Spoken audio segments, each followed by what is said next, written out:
കഥ തുടരുന്നു. അപ്പോൾ ഇനി നിങ്ങൾ പോയി ജീപ്പുകൾ അവിടെ നിന്ന് മാറ്റിക്കോ. ഒരു പോലീസും നിങ്ങളെ തടയത്തില്ല, സത്യനേശൻ ഉറപ്പുകൊടുത്തു. അയാളോട് യാത്ര പറഞ്ഞ ദത്തനും ഗൗതമും ഒരു വർക്ക്ഷോപ്പിൽ നിന്ന് 2 പേരെ കൂട്ടിക്കൊണ്ടാണ് ടൈറ്റാനിക് ബസ് പാലത്തിലെത്തിയത്. പോലീസ് അവിടെ ഉണ്ടായിരുന്നില്ല. നാട്ടുകാരായ ഏതാനും പേർ അവിടെ കൂടി നിന്നിരുന്നു. അങ്ങോട്ട് മാറി നിൽക്കണടാ, കാറിൽ നിന്നിറങ്ങിയ ദത്തൻ ശബ്ദമുയർത്തി. ആളുകൾ അനിഷ്ടത്തോടെ അവിടെ നിന്ന് അല്പം മാറി. വർക്ക്ഷോപ്പ് ജീവനക്കാർ സ്വിച്ചിൻ്റെ വയറുകൾ മുറിച്ചു ചേർത്ത് ജീപ്പുകൾ സ്റ്റാർട്ട് ചെയ്തു. പിന്നെ ഒരെണ്ണം പിന്നോട്ടെടുത്ത് തിരിച്ചും ഒരെണ്ണം നേരെയും ഓടിച്ചു പോയി. അവർക്ക് പിറകെ ഗൗതവും കാർ വിട്ടു. 1-ാം കര. പല്ലവി വന്നു കട തുറന്നതേയുള്ളൂ. അവിടെ എത്തിയപ്പോൾ ദത്തൻ കൈനീട്ടി മകൻ്റെ തോളിൽ തട്ടി. അവിടെ കടയുടെ മുന്നിലൊന്ന് നിർത്തിനടാ, 2 എണ്ണം പറഞ്ഞില്ലെങ്കിൽ എനിക്ക് ഉറക്കം വരത്തില്ല. ഗൗതം തലതിരിച്ചു ദത്തനെ നോക്കി. അത് വേണോ അച്ഛാ? വേണം. അവൾ തെങ്ങേൽ കയറാൻ പോയതുകൊണ്ടല്ലേ നമുക്ക് ഈ നഷ്ടങ്ങളും മാനഹാനിയും ഉണ്ടായത്. ആലപ്പുഴയിൽ സത്യനേശൻ്റെ മുന്നിൽ തലകുനിച്ചിരുന്നതിനെക്കുറിച്ച് ചിന്തിക്കുമ്പോൾ ഇപ്പോഴും വല്ലാത്ത നാണക്കേടാണ് ദത്തനെ അനുഭവപ്പെടുന്നത്. കാർ ഇടത്തേക്കൊതുക്കി ഗൗതം ബ്രേക്കിട്ടു. കടയ്ക്കുള്ളിൽ നിന്ന് സാധനങ്ങൾ പുറത്തേക്കിറക്കി വയ്ക്കുകയായിരുന്നു പല്ലവി. ഏതോ കസ്റ്റമറാണെന്ന് കരുതി തിരിഞ്ഞു നോക്കിയ അവൾ ഇരുവരെയും കണ്ട് ഒന്ന് വിളറി. പക്ഷേ അടുത്ത നിമിഷം ആ മുഖഭാവം മാറ്റി അവൾ ചിരിക്കാൻ ശ്രമിച്ചു. അങ്കിൾ എവിടെ പോയിട്ട് വരികയാ? ദത്തൻ്റെ മുഖം കല്ലിച്ചു തന്നെ ഇരുന്നു. നീ മനുഷ്യരെ നാണം കെടുത്താൻ തന്നെ തീരുമാനിച്ചിറങ്ങിയിരിക്കുകയാണോടേ? അയാൾ ഡോർ തുറന്നിറങ്ങി അവൾക്ക് നേരെ കൈ ചൂണ്ടി. മനസ്സിലായില്ല. പല്ലവി അജ്ഞത നടിച്ചു. നിനക്ക് എന്തിൻ്റെ സൂക്കേടായിട്ടാടി തെങ്ങ് ചെത്താൻ തീരുമാനിച്ചത്? ഓ അതാണോ? അവൾക്ക് അപ്പോഴും ചിരിയാണ്. പണ്ട് അങ്കിൾ തെങ്ങ് ചെത്താൻ പോയിട്ടില്ലേ? അത് സൂക്കേടുണ്ടായിട്ടാണോ? ദത്തനിൽ പെട്ടെന്നൊരു വിളർച്ച വന്നെങ്കിലും സമർത്ഥമായി അത് അയാൾ മറച്ചു. ആണുങ്ങൾ തെങ്ങിൽ കയറുന്നത് പോലെയാണോ പെണ്ണുങ്ങൾ? അതെന്താ അങ്കിളെ, ആണുങ്ങൾ പറന്നാണോ കയറുന്നത്? ദത്തന് ഉത്തരം മുട്ടി. ഇവളോട് പറഞ്ഞു ജയിക്കാൻ തനിക്കാവില്ല. മാത്രമല്ല ഇത് പൊതുവഴിയാണ്. ഇവിടെ കൂടുതൽ ഒച്ച ഉയർത്തിയാൽ ആളുകൾ കൂടും. അത് തനിക്ക് നാണക്കേടുമാകും. അവസാന വാചകം എന്ന വണ്ണം അയാൾ പറഞ്ഞു.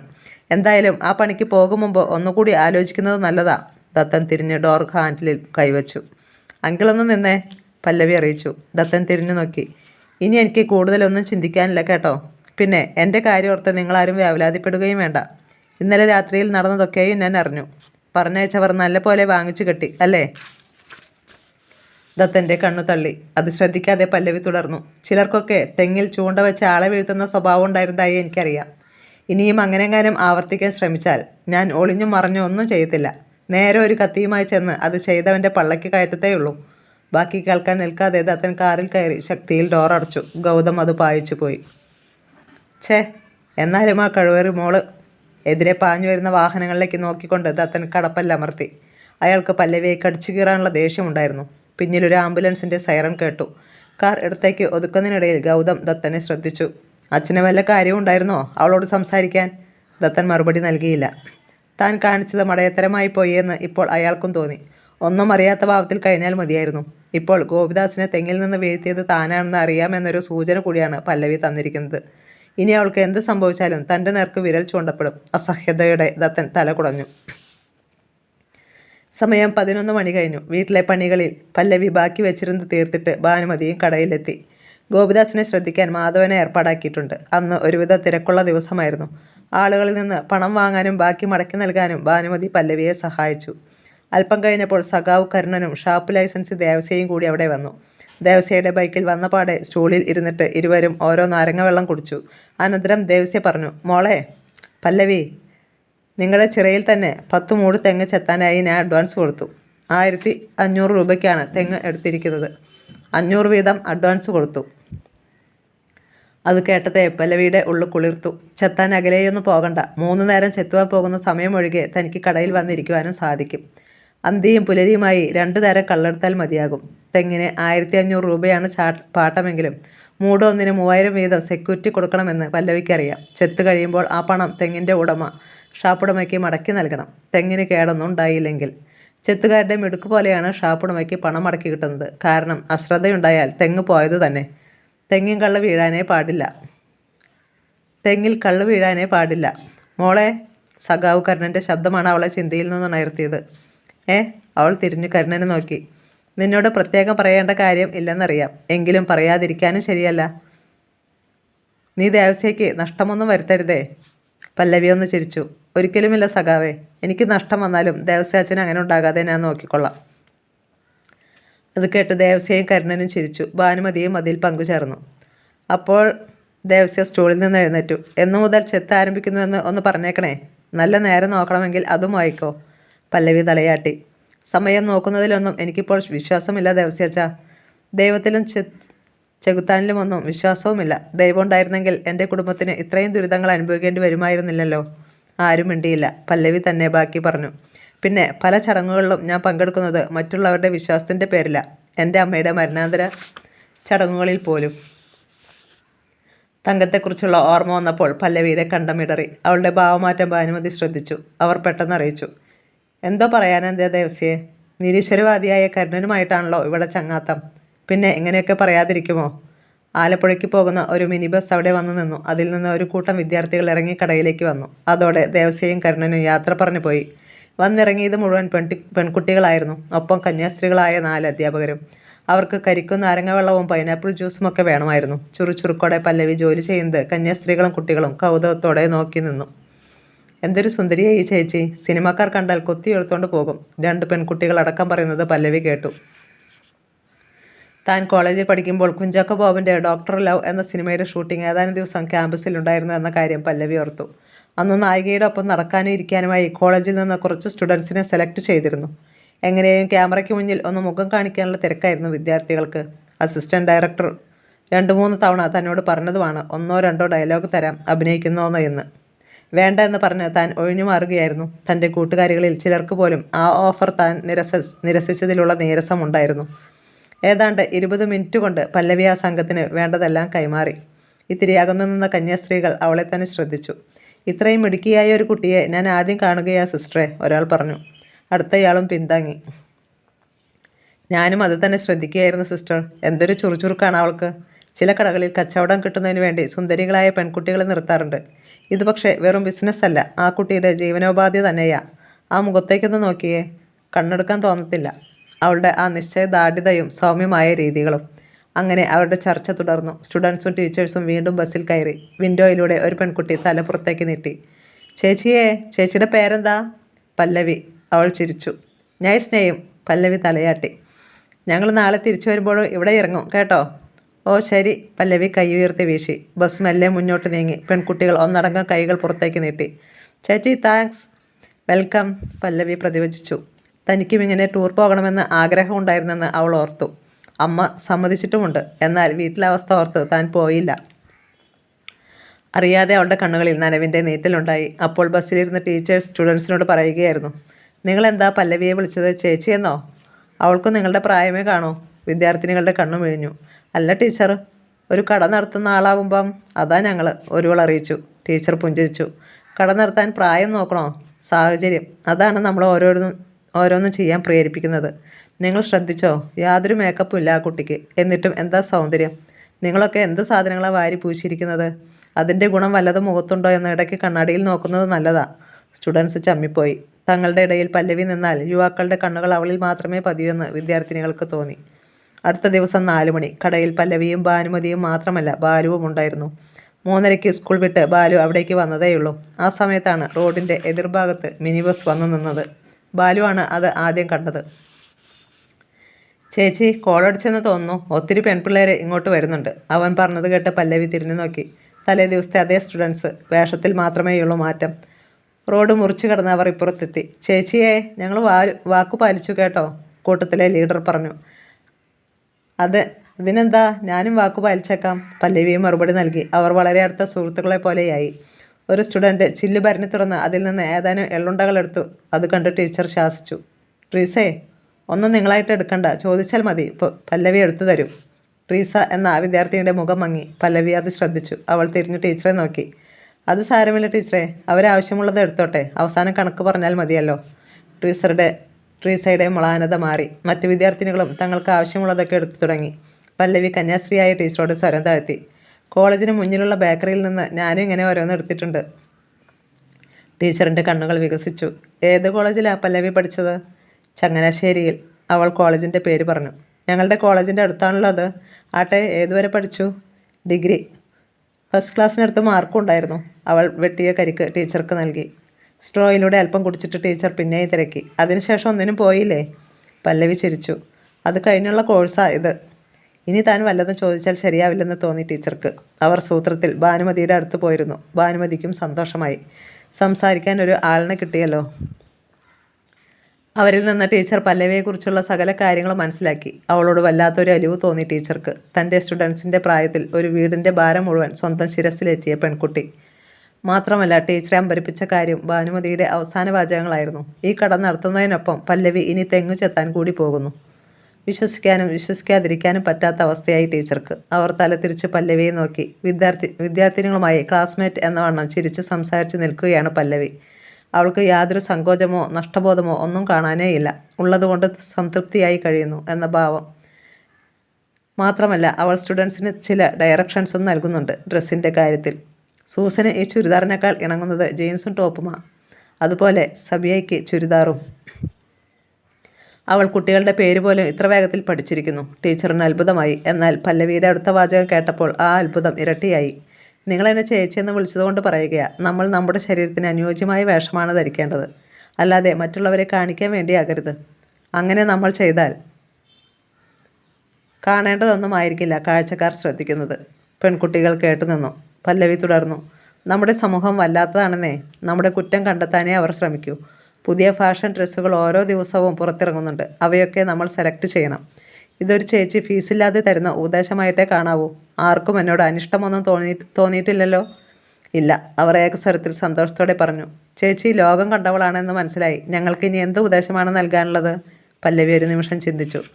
പിന്നെ പറഞ്ഞത് പതിയാണെങ്കിലും ടീച്ചർ അത് കേട്ടു. ഇനി പറയാനുള്ളത് ഒന്ന് മാത്രം. നമ്മൾ സ്ത്രീകളുടെ ജീവിതത്തിൽ എന്ത് നടന്നാലും അത് മാതാപിതാക്കളുമായി പങ്കുവയ്ക്കണം. ഒന്നും മറച്ചു വയ്ക്കാതെ ടീച്ചേഴ്സിനോടും പറയണം. പേരൻസും ടീച്ചേഴ്സും നമ്മുടെ ശത്രുക്കളാണെന്ന് ഒരിക്കൽ പോലും കരുതരുത്. പിന്നെ ഒരു പെണ്ണിൻ്റെ ശരീരത്തിൽ അനുവാദമില്ലാതെ സ്പർശിക്കാൻ ഒരുത്തനെയും അനുവദിക്കരുത്. ആദ്യ അനുഭവത്തിൽ തന്നെ പ്രതികരിക്കണം. മറ്റുള്ളവരെ ഭയന്ന് നമ്മൾ ഓരോന്നും ഒളിക്കുന്തോറും നമ്മൾ ചവിട്ടി താഴ്ത്തപ്പെട്ടുകൊണ്ടിരിക്കും. അവളുടെ വാചകം കേട്ട് ടീച്ചറിൻ്റെ ശരീരത്തിൽ പോലും കോരിത്തരിപ്പുണ്ടായി. ചേച്ചി അങ്ങനെ എല്ലാ കാര്യങ്ങളും പാരൻസുമായി ഷെയർ ചെയ്യുമായിരുന്നോ? ചോദിച്ചത് ട്രീസ് എന്ന വിദ്യാർത്ഥിനിയാണ്. Why not? പല്ലവി പുഞ്ചിരിച്ചു. ഓരോ ദിവസവും കോളേജിൽ നടക്കുന്ന കാര്യങ്ങൾ അത് എന്നെ ആരെങ്കിലും ലൈനടിക്കാൻ വന്നതാണെങ്കിൽ കൂടി ഞാൻ വീട്ടിൽ പറയുമായിരുന്നു. എക്സ്പെഷ്യലി അച്ഛനോട്. ഞാനും അച്ഛനും തമ്മിൽ കൂട്ടുകാരെ പോലെയാണ്. പക്ഷേ അമ്മ അങ്ങനെയായിരുന്നില്ല. പഴയ ചിന്താഗതിക്കാരിയാ. പല്ലവിയുടെ ശബ്ദം ഒന്ന് പതറി. ഒരു നിമിഷം കഴിഞ്ഞാണ് അവൾ ബാക്കി പറഞ്ഞത്. അമ്മയ്ക്ക് എന്നോടുള്ള സ്നേഹവും കരുതലും എനിക്ക് നന്നായി അറിയാമായിരുന്നു. അത് പക്ഷേ പുറത്ത് പ്രകടിപ്പിക്കുന്നത് നമുക്ക് എന്തെങ്കിലും വിഷയം ഉണ്ടാകുമ്പോൾ ആയിരിക്കും എന്ന് മാത്രം. അതുകൊണ്ട് തന്നെ അമ്മയുടെ മൂഡ് നോക്കിയേ ഞാൻ പലതും പറഞ്ഞിരുന്നുള്ളൂ. ടീച്ചർ ഒക്കെ ശ്രദ്ധിക്കുകയായിരുന്നു. പല്ലവിയുമായി കുട്ടികൾ സംസാരിച്ചു നിന്ന് സമയം പോയത് അറിഞ്ഞില്ല. സമയം സന്ധ്യയോടടുത്തു. ടീച്ചേഴ്സ് പല്ലവിയുടെ കടയിലെ പണം നൽകി. ഇനി വേഗം വണ്ടിയിൽ കയറിക്കോ, കന്യാശ്രീയായ ടീച്ചർ നിർദ്ദേശിച്ചു. അപ്പോൾ കൂട്ടത്തിൽ പ്രായമുള്ള ടീച്ചർ പല്ലവിയുടെ അടുത്തെത്തി. ഞങ്ങളൊരു ഓഫർ തന്നാൽ പല്ലവി സ്വീകരിക്കുമോ? പല്ലവിക്ക് കാര്യം മനസ്സിലായില്ല. അവൾ ടീച്ചറിൻ്റെ മുഖത്തേക്ക് സൂക്ഷിച്ചു നോക്കി. എന്താ ടീച്ചർ?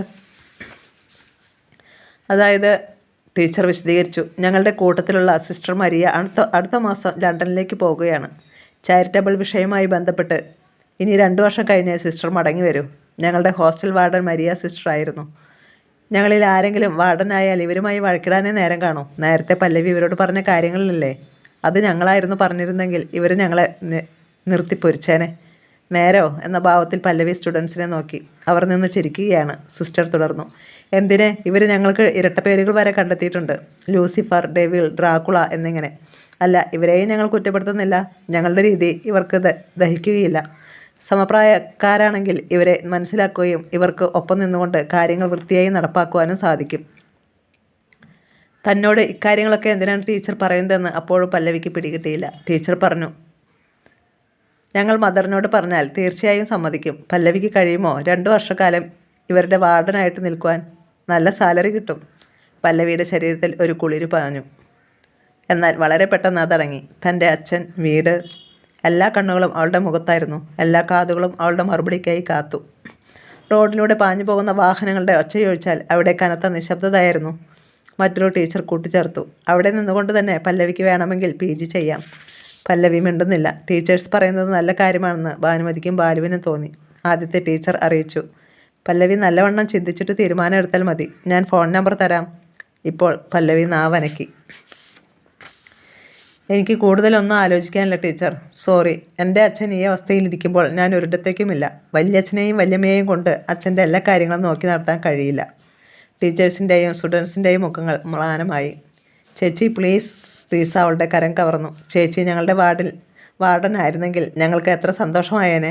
ചിരിയോടെ പല്ലവി ട്രീസയുടെ കവിളിലൊന്ന് തടവി.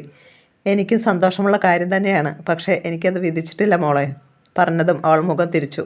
താൻ ഇപ്പോൾ കരഞ്ഞു പോകുമെന്ന് പല്ലവിക്ക് തോന്നി. ടീച്ചേഴ്സിന് കാര്യം മനസ്സിലായി. ഓക്കെ പല്ലവി, ഞങ്ങൾ ഈ വഴി എപ്പോൾ വന്നാലും ഇവിടെ ഇറങ്ങും കേട്ടോ. പറഞ്ഞിട്ട് അവർ സ്റ്റുഡൻസിനെ നോക്കി. പോകാം. വിദ്യാർത്ഥിനികളും പല്ലവിയോട് യാത്ര പറഞ്ഞ് ബസ്സിൽ കയറി. അവർ കൈ ഉയർത്തി വീശി. പല്ലവിയും. ബസ്സിൻ്റെ ചക്രങ്ങൾ മെല്ലെ ഉരുണ്ടു. അത് കണ്ണിൽ നിന്ന് മറയുന്നതുവരെ പല്ലവി നോക്കി നിന്നു. നല്ല ഓഫറായിരുന്നു അല്ലേ ചേച്ചി? ബാലു തിരക്കി. 6 മാസം കൊണ്ട് ഈ കടയിൽ നിന്ന് കിട്ടുന്ന ലാഭം ചേച്ചിക്ക് ഒറ്റ മാസത്തെ സാലറിയിൽ നിന്ന് കിട്ടിയാനെ. പല്ലവി ഒന്ന് മൂളിയിട്ട് ബാലുവിൻ്റെ തോളിൽ കൈവച്ചു. അമിതമായ ആഗ്രഹങ്ങളൊന്നും ചേച്ചിക്കില്ലെന്ന് നിനക്കറിയാമല്ലോ. പിന്നെ 2 വർഷം അവിടെ ജോലി നോക്കിയിട്ട് തിരികെ വരുമ്പോൾ ഈ കടയുടെ അവസ്ഥ എന്തായിരിക്കും? മാത്രമല്ല സാലറി കൊണ്ട് കുറേ കാലം ജീവിച്ചിട്ട് പിന്നെ അത് ഇല്ലാതെ വരുമ്പോൾ ജീവിതം വഴിമുട്ടി പോകുമെടാ. ഇതാകുമ്പോൾ ഉള്ളത് കൊണ്ട് നമുക്ക് ജീവിക്കുന്നത് ശീലമാക്കാം. പിന്നെ നീ നന്നായിട്ട് പഠിച്ചോ. നിനക്ക് നല്ലൊരു ജോലി കിട്ടിക്കഴിയുമ്പോൾ ചേച്ചി ഈ കട നിർത്തുകയും എവിടെയെങ്കിലും ഒരു ജോലിക്ക് ശ്രമിക്കുകയും ചെയ്യാം. എന്താ? ബാലു ഒന്ന് തലയാട്ടി. പിന്നെ പിറുപിറുത്തു. എനിക്ക് ജോലി കിട്ടിയത് തന്നെ. നീ എന്താടാ പറഞ്ഞത്? പല്ലവി നെറ്റിച്ചുളിച്ചു. ആത്മകഥം ചെയ്തതാ ചേച്ചി. പറഞ്ഞതും അവൻ സൈക്കിളിൽ കയറി വേഗത്തിൽ ചവിട്ടിപ്പോയി. 8 മണിക്ക് കടയടച്ച് വള്ളത്തിൽ അക്കരയ്ക്ക് പോകുമ്പോൾ ഭാനുമതിയും പറഞ്ഞു. മോളെ, നീ ആ ജോലി സ്വീകരിക്കണമെന്ന എൻ്റെയും അഭിപ്രായം. ഗോപിയുടെ കാര്യം ഞാനും നിൻ്റെ വല്യച്ഛനും കൂടി നോക്കിക്കൊള്ളാം. 2 വർഷം കൊണ്ട് കുറച്ചെങ്കിലും സമ്പാദിക്കാമായിരുന്നു. ശരിയാവത്തില്ല വല്യമ്മേ. പല്ലവി വെള്ളത്തിൽ തുഴ കുത്തി പിന്നോട്ട് തള്ളി. ഇരുട്ടിനെ കീറിമുറിച്ച് വള്ളം അക്കരയെത്തി. അതിൽ നിന്നിറങ്ങുമ്പോൾ പല്ലവി ഭാനുമതിയെ ഓർമ്മപ്പെടുത്തി. ഈ കാര്യമൊന്നും വല്യമ്മ അച്ഛനോട് പറഞ്ഞേക്കല്ലേ. അച്ഛനെ കരുതിയാണ് ഞാൻ ജോലിക്ക് പോകാഞ്ഞതെന്ന് അറിഞ്ഞാൽ അച്ഛന് സങ്കടമാകും. ഇല്ല, ഞാനായിട്ടൊന്നും പറയത്തില്ല. ഭാനുമതി സമ്മതിച്ചു. 4-5 ദിവസങ്ങൾ കൂടി കഴിഞ്ഞു. ഒരു ഞായറാഴ്ച അന്ന് പല്ലവി ബാലുവിനെയും കൂട്ടിക്കൊണ്ട് ദേവസ്യ വാടകയ്ക്ക് എടുത്തിരുന്ന തെങ്ങുകൾ പോയി കണ്ടു. അധികം ഉയരമില്ല, ഏറിയാൽ 20 അടി. മടങ്ങി വന്ന് അവർ കുറേ തൊണ്ട് ശേഖരിച്ചു. കയറും വാങ്ങി. പിന്നെ അതുമായി വീണ്ടും തെങ്ങുകൾക്കടുത്തെത്തി. ഉടമസ്ഥരോട് വിവരം പറഞ്ഞിട്ട് ചവിട്ടി കയറാൻ പറ്റുന്ന അകലത്തിൽ തെങ്ങിൻ തടയിൽ ഇരുവശങ്ങളിലുമായി തൊണ്ട് വച്ച് കെട്ടി. പിന്നെ അതാത് തെങ്ങിൻ്റെ മണ്ട തെളിച്ചു. വൈകിട്ടോടുകൂടി ആ പണി പൂർത്തിയാക്കി. തെങ്ങുടമകൾ കൗതുകത്തോടെ അവൾ ചെയ്യുന്ന ജോലികൾ നോക്കി നിന്നു. ഒപ്പം ചിറയിലൂടെ വന്നവരും. ഭാനുമതിയെയാണ് ആ സമയത്ത് കടയിലിരുത്തിയത്. 3 ദിവസങ്ങൾക്ക് ശേഷം വരുന്ന മലയാള മാസം 1-ാം തീയതി മുതൽ തെങ്ങ് ചെത്ത് തുടങ്ങുവാനായിരുന്നു അവളുടെ തീരുമാനം. അതിൻ്റെ മുന്നോടിയായി തേറും ചെറുക്കത്തിയും ഒരു കൊല്ലപ്പണിക്കാരൻ്റെ ആലയിൽ കൊണ്ടുപോയി മൂർച്ച കൂട്ടി. പിന്നെ മിത്രംഗിരിയിൽ കരഭൂമി കുഴിച്ചെടുക്കുന്ന പ്രത്യേകതരം മണ്ണും കുറച്ച് വാങ്ങി. 1 കിലോ മണ്ണിന് 100 രൂപയായിരുന്നു വില. ചെത്തുന്ന കൊലയുടെ മുഖത്ത് തേക്കുവാനുള്ളതാണത്. മണ്ണ് വിടവടയ്ക്കുക എന്നതാണ് പറയുക. ഒരുക്കങ്ങൾ പൂർത്തിയായി വരുമ്പോൾ പല്ലവിക്ക് അറിയാത്ത ഒരു ഉത്കണ്ഠ ബാക്കി നിന്നു. രാത്രിയിൽ അവൾക്ക് ഉറക്കം കുറഞ്ഞു. തെങ്ങ് ചെത്താവുന്ന കാര്യത്തിൽ അവൾക്ക് നല്ല ഉറപ്പും ധൈര്യവുമുണ്ട്. എന്നിരുന്നാലും കള്ള് കുറയുകയോ തെങ്ങിന് കേട് സംഭവിക്കുകയോ ചെയ്താൽ അങ്ങനെയൊന്നും ഉണ്ടാവില്ലെന്ന് അവൾ മനസ്സിനെ പറഞ്ഞു പഠിപ്പിച്ചു കൊണ്ടിരുന്നു. നാളെയാണ് പല്ലവി തെങ്ങിൽ കയറുവാൻ പോകുന്നത്. തലേന്ന് പകൽ ഗോപിദാസ് മകളെ സൂക്ഷിച്ചു നോക്കി. നിനക്ക് പേടിയുണ്ടോ മോളെ? എന്തിന്? അവൾ ചിരിക്കാൻ ശ്രമിച്ചു. അയാൾ അവളെ അടുത്ത് വിളിച്ച് ആ കരം കവർന്നു. പേടിക്കരുത്. വേണമെങ്കിൽ ഈ വീൽ ചെയറിലിരുന്ന് അച്ഛനും കൂടി വരാം. നീ ജോലി ചെയ്യുന്നത് ഞാൻ താഴെ കണ്ടിരിക്കാം. നിനക്ക് എന്തെങ്കിലും സംശയമുണ്ടെങ്കിൽ അപ്പോൾ അച്ഛനോട് ചോദിക്കുകയും ചെയ്യാമല്ലോ. അയ്യോ, അതൊന്നും വേണ്ട അച്ഛാ. എനിക്ക് സംശയമൊന്നും ഉണ്ടാവില്ല. അച്ഛൻ്റെ മോളല്ലേ ഞാൻ. മീൻകുഞ്ഞിനെ നീന്തൽ പഠിപ്പിക്കേണ്ട കാര്യമുണ്ടോ? അത് കേട്ട് ഗോപിദാസ് ചിരിച്ചുപോയി. സന്ധ്യ. വൈകിട്ട് ഭാനുമതിക്കൊപ്പം ബാലുവിനെ കടയിലെത്തിയിട്ട് പല്ലവി നേരത്തെ പോന്നു. അമ്മയുടെ കുഴിമാടത്തിനരികിൽ പോയി കുറേ നേരം നിന്നു. അമ്മയുടെ ആത്മാവ് എല്ലാം കാണുകയും കേൾക്കുകയും ചെയ്യുന്നുണ്ടെന്ന് അവൾക്ക് തോന്നി. അമ്മേ, അവൾ മനസ്സിൽ വിളിച്ചു. ഞാൻ തെങ്ങിൽ കയറുന്നത് ഒട്ടും ഇഷ്ടമല്ലായിരുന്നു അമ്മയ്ക്ക്. പക്ഷേ എന്ത് ചെയ്യാനാ? ഇവിടുത്തെ കാര്യങ്ങളൊക്കെ അമ്മയ്ക്ക് അറിയാമല്ലോ. അതുകൊണ്ട് അമ്മ എന്നെ ശപിക്കരുത്. അമ്മയ്ക്ക് ഇഷ്ടമല്ലാത്ത ആ ജോലിക്ക് ഞാൻ പോകുന്നുവെന്ന് കരുതരുത്. എൻ്റെ നിയോഗമായിരിക്കും അമ്മയത്.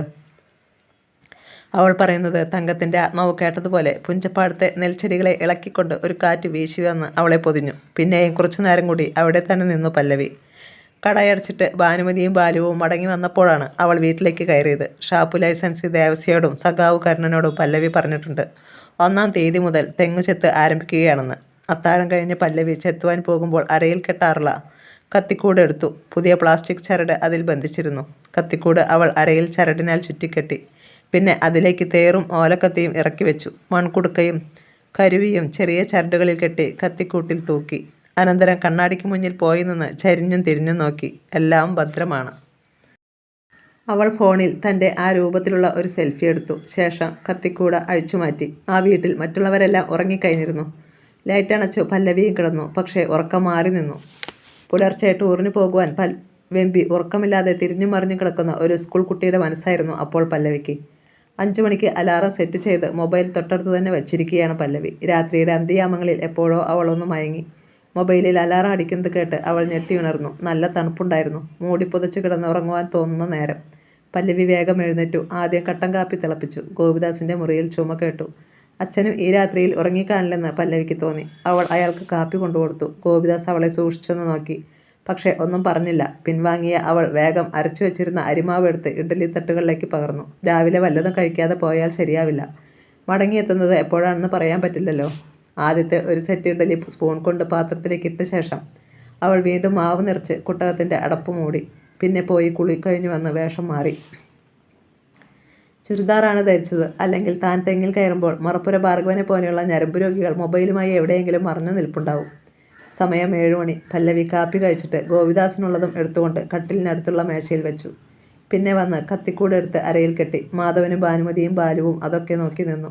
പല്ലവി അവരോട് അനുവാദം വാങ്ങിയിട്ട് ഗോപിദാസിൻ്റെ അടുത്തെത്തി. അച്ഛാ, അനുഗ്രഹിക്കണം. അവൾ അയാളുടെ കാൽത്തൊട്ട് വണങ്ങി. ഗോപിദാസ് മകളുടെ നെറുകയിൽ കൈവച്ച് അനുഗ്രഹിച്ചു. നന്നായി വരും. ഒരു പുതിയ ജീവിതം ആരംഭിക്കുകയാണ്. പല്ലവി ഓർത്തു. പരിഹാസങ്ങളോ അഭിനന്ദനങ്ങളോ ഉണ്ടായേക്കും. സോഷ്യൽ മീഡിയയിൽ ചിലർ ഇതൊരു ആഘോഷമാക്കിയേക്കും. പല്ലവി ഓർത്തു. പക്ഷേ നല്ലതായാലും മോശമായാലും ഇതൊന്നും തന്നെ ബാധിക്കില്ല. അങ്ങനെ മനസ്സിൽ ഉറപ്പിച്ചുകൊണ്ട് അവൾ ഗോപിദാസിനോട് യാത്ര പറഞ്ഞ് മുറ്റത്തേക്കിറങ്ങി. മാധവനും ഭാനുമതിയും ബാലുവും തിണ്ണയിലേക്ക് വന്നു. അപ്പോൾ തൻ്റെ ബൈക്കിൽ സഖാവ് കരുണനെ പിറകിലിരുത്തി ദേവസ്യയും എത്തിച്ചേർന്നു. കഥ തുടരും.